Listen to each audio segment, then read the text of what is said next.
স্বর্ণালীর সাথে আমার বিয়েটা হলো ওর পরিবারের অমতেই। স্বর্ণালীর জেদের কাছে হার মেনে অনিচ্ছা সত্ত্বেও ওর বাবা মা বিয়ের আয়োজন করলো। বিয়ের আগে অত্যন্ত বিরক্ত হয়ে স্বর্ণালীর বাবা বলেছিল, নিজের ইচ্ছেই বিয়ে করছো, আমাদের মতামতের কোনো দাম নেই। যখন বিয়ের পর কোনো সমস্যা হলে আমরা আর ফিরেও তাকাবো না, এটা মনে রেখো। স্বর্ণালী তাও শুধু আমাকে ভরসা করে বিয়েটা করে নিল। বিয়ের পরের সময়টা যেন স্বপ্নের মতো কাটতে লাগলো। দুজনে একসাথে উঠে ব্রেকফাস্ট বানাই, টিফিন বানিয়ে নিয়ে যে যার অফিসে যাই। অফিস থেকে ফিরে চলে দুজনের আড্ডা। তারপর একসাথে খাবার রান্না করে কখনো মুভি বা ক্রিকেট দেখতাম, কখনো ব্যালকনিতে বসে দুজনে গল্প করতাম। এইভাবে দিনগুলো বেশ কাটছিল। কিন্তু হঠাৎ একদিন মা বলল, রোজ এত সকালে কেন উঠিস? বৌমা তো উঠেই, ভালো করে না ঘুমিয়ে শরীরের কি অবস্থা করেছিস বলতো? বিয়ের আগে তো রান্নাঘরে ঢুকতিস না, বিয়ের পরে এত পরিবর্তন। লোকে ঠিকই বলে বিয়ের পর ছেলেরা বদলে যায়, বউয়ের জন্য কত ভালোবাসা। কই মায়ের হাতে হাতে তো কখনো কুটোটি নাড়িসনি। সেই বিয়ে হয়ে আসা থেকে হেসেল সামলে যাচ্ছি, কখনো তোর বাবাকে রান্নাঘরে ঢুকতে অবধি দেইনি। সেদিন আমি বলতেই পারতাম, বাবার মতো তুমি আমাকেও কিছু করতে দাওনি। বলতে পারতাম ঘরে বাইরে দুদিক সামলাতে স্বর্ণালীর কষ্ট হবে। বলতে পারতাম মেয়েটা আমার কাছে পরিবার ছেড়ে এসেছে, ওর ভালো রাখার দায়িত্ব আমার। বলতেই পারতাম যুগ বদলেছে, রান্না জানাটা একটা সাধারণ ব্যাপার, বরং নিজের কাজ নিজে না করতে পারাটা খুব বিপজ্জনক। অথচ আমি কিছুই বলিনি, উল্টে সকাল সকাল ঘুম থেকে ওঠা বন্ধ করে দিয়েছি। এখন স্বর্ণালী আরও তাড়াতাড়ি উঠে একাই রান্না করে। আমি বাবার মতোই হয়ে গেছি। ঘড়িটা বেলটা না পেলে চেঁচিয়ে স্বর্ণালীকে ডেকেছি। জামা আয়রন না পেলে রাগ দেখিয়েছি নিজের বউয়ের উপরেই। স্বর্ণালীও কেমন যেন বদলে গেছে, চুপচাপ সব শুনে যায়, কথা কম বলে। আমি কখনো ভেবে দেখিনি প্রাণোচ্ছল মেয়েটাকে আমি ভেতরে ভেতরে শেষ করে দিচ্ছি। সন্ধ্যায় ফেরার সময় বন্ধুরা বলে, কী রে সৈকত, রাত করে বাড়ি গেলে বউ ঘরে ঢুকতে দেয় না বুঝি? হো হো করে হাসতে হাসতে বন্ধুরা ঠাট্টা করে। আরে ভাই, আমাদের ঘরেও তো বউ আছে, কিন্তু বৌদির মতো আঁচলে বেঁধে রাখে না। সেদিন আমি চাইলেই হয়তো ওদেরকেও বুঝিয়ে বলতে পারতাম, কিন্তু আমার মেল ইগো প্রচণ্ড পরিমাণ হার্ড হলো। আবার সন্ধ্যায় বন্ধুদের সাথে আড্ডা মেরে রাত করে বাড়ি ফেরা শুরু হলো আগের মতোই। বোন এসে বলল, ভালোই তো, বৌদির সাথে রোমান্টিক পোজ দিয়ে ছবি তুলছিস আজকাল, আর আগে আমি একটা সেলফি তুলতে চাইলে মুখ ঘুরিয়ে নিতিস। বাহ, কত বদলে গেছিস রে দাদা তুই। কই, বড় বৌদি তো এত ছবি তোলে না। সেদিন আমি বলতেই পারতাম, কেন তুই তোর বরের সাথে ছবি তুলিস না? ছবিতে তো ফেসবুক ভরে থাকে। এসব কিছু না বলে আমি স্বর্ণালীর সাথে ছবি তোলা বন্ধ করে দিলাম। কিন্তু ছবি তুলতে স্বর্ণালী খুব পছন্দ করত। আমি ধীরে ধীরে বিয়ের আগের জীবনে ফিরে গেলাম।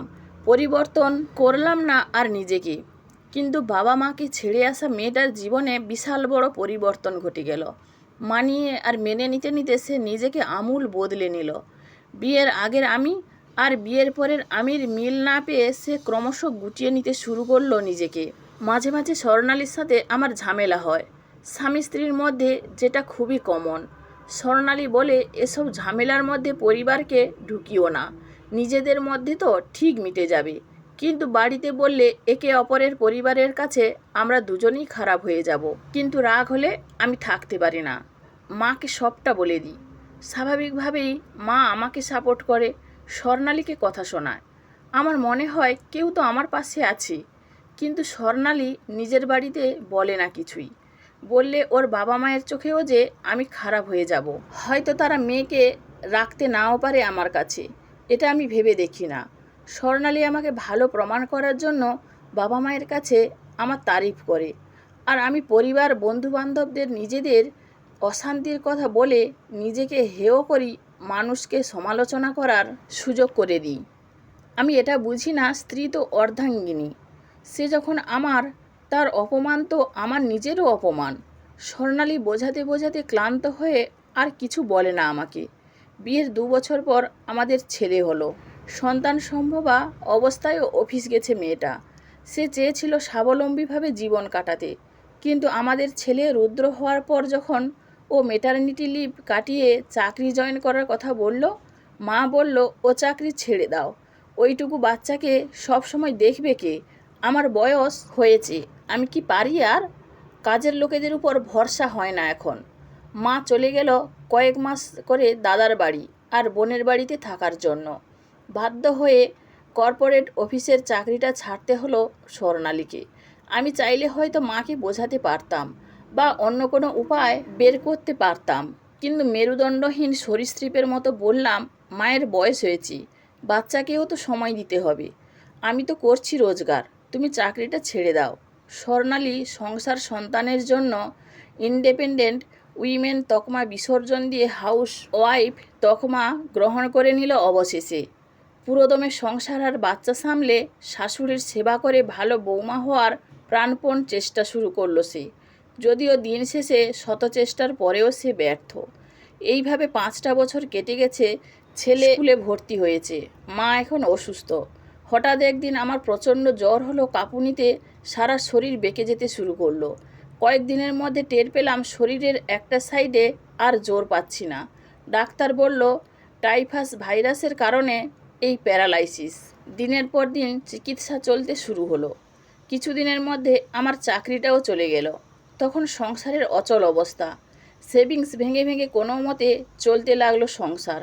কিন্তু কয়েক মাসেও যখন সুস্থ হতে পারলাম না, মা বলল, এই অবস্থাতে আমায় কে দেখবে বল, আমি বরং তোর দাদার কাছে চলে যাই, ওষুধগুলো অবধি কিনে দিতে পারছিস না, কি করবি আর বল এই অবস্থাতে?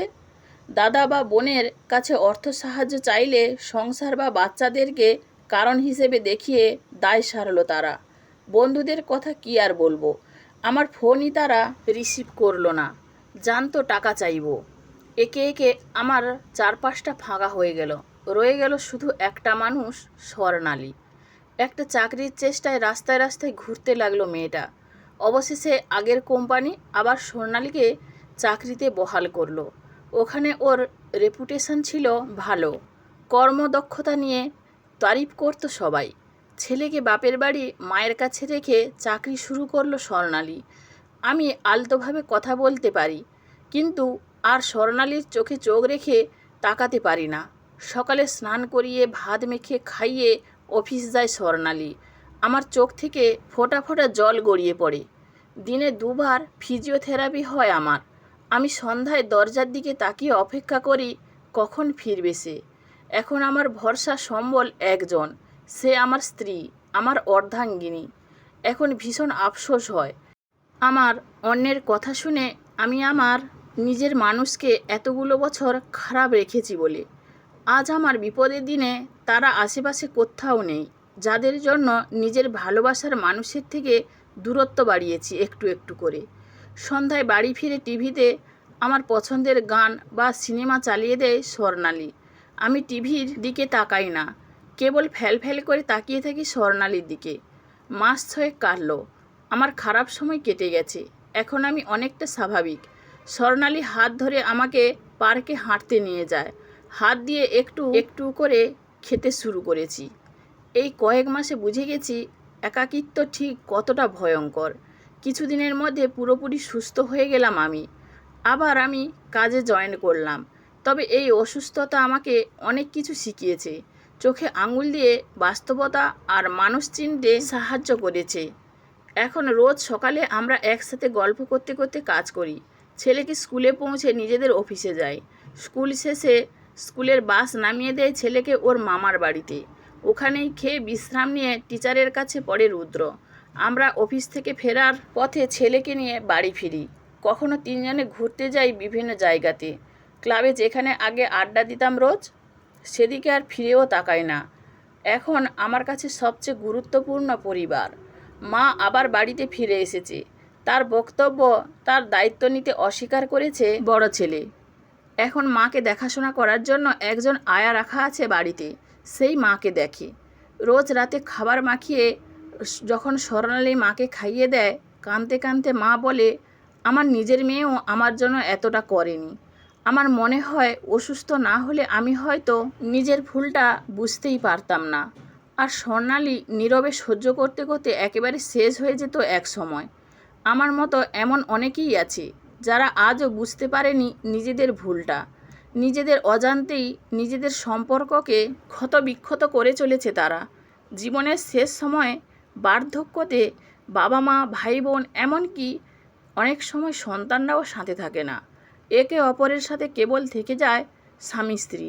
তাই জীবনের শেষ সময়ে এসে আফসোস করার চেয়ে বিবাহিত জীবন শুরু করার সময় থেকেই নিজেদের সচেতন থাকতে হবে ও সম্পর্কের ব্যাপারে যত্নশীল হতে হবে। তবেই গোটা জীবনটা সুন্দর কাটবে। কারণ দিন শেষে নিজেদের ভালো থাকাটাই আসল। বন্ধুরা, গল্পটি যদি ভালো লেগে থাকে তাহলে প্লিজ লাইক, কমেন্ট ও শেয়ার করতে ভুলবেন না। আর নতুন বন্ধু হলে অবশ্যই সাবস্ক্রাইব করে সঙ্গে থাকবেন। ধন্যবাদ, ভালো থাকবেন।